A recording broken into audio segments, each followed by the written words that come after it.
Siapa yang tidak mengenal Khalid bin Walid radhiyallahu anhu? Dialah manusia dengan julukan pedang Allah yang terhunus. Ia dihormati oleh seluruh kaum muslimin dan disegani oleh musuh-musuhnya.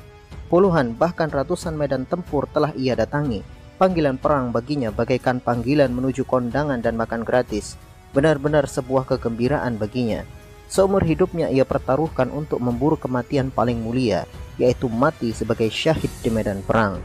Tidak peduli perang itu kecil atau besar, tidak peduli perang itu jauh atau dekat, tidak peduli jumlah musuh lebih banyak berkali-kali lipat, ia hadapi tanpa pernah berpikir untuk mundur meskipun selangkah. Baginya kematian di medan perang adalah kehormatan paling tinggi di sisi Allah Subhanahu wa Ta'ala, Tuhan yang tidak pernah mengingkari janjinya.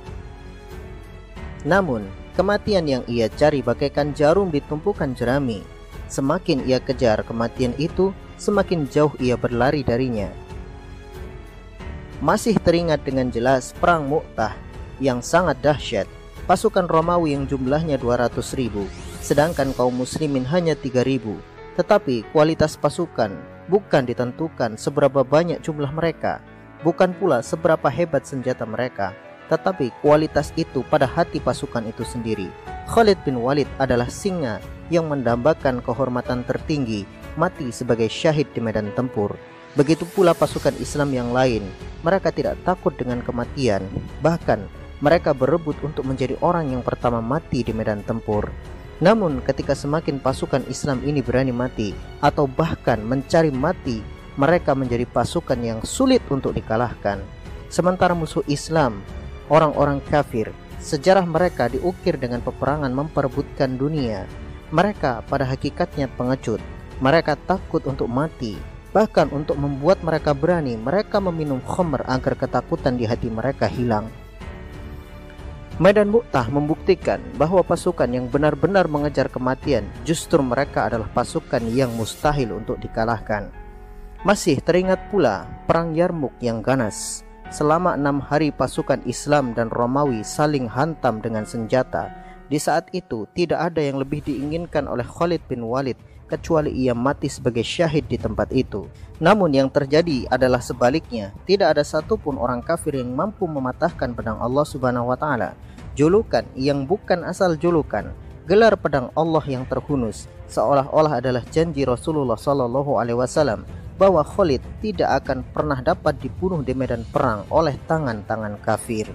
Khalid bin Walid ditakdirkan selalu menang dan ia tidak akan mati di medan perang, karena yang berhak mematahkan pedang Allah adalah pemiliknya sendiri, Allah Subhanahu wa Ta'ala. Kini tiba saatnya bagi sang pedang Allah berpisah dengan dunia. Saat itu ia berbaring di atas ranjangnya. Ia ditemani keluarganya.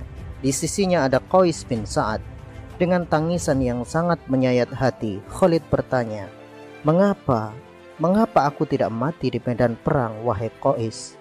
Qais bin Sa'ad dengan lembut membisikkan di telinga Khalid, Wahai Khalid, seharusnya kamu tahu bahwa ketika Rasulullah SAW memberimu gelar Saifullah al-Maslul, maka engkau tidak akan pernah bisa mati di medan perang. Apa jadinya jika kau mati di medan perang?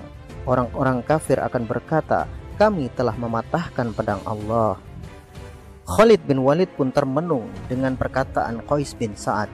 Namun air matanya tidak berhenti mengalir. Ia berkata, pada akhirnya aku mati seperti unta mati, mati di atas ranjang. Tidak ada kehormatan bagiku. Kematian yang dirasakan Khalid benar-benar sangat menyakitkan baginya. Ia kerahkan seluruh hidupnya untuk mengejar syahid, namun Allah Subhanahu wa Ta'ala menghendaki ia mati di atas ranjangnya. Tangisnya benar-benar pilu. Ia tidak menyalahkan takdir Allah, namun ia merasa ujian terberat baginya yang Allah berikan adalah ujian di mana ia tidak akan pernah mati di medan perang. Padahal itu adalah cita-cita tertinggi yang ia impikan seumur hidupnya. Tepat pada tanggal 18 Ramadan 21 Hijriah, Khalid bin Walid meninggal dunia. Hampir semua wanita di Mekah menangisi kematian Khalid bin Walid sembari berkata, tidak akan ada lagi wanita yang bisa melahirkan laki-laki seperti Khalid bin Walid.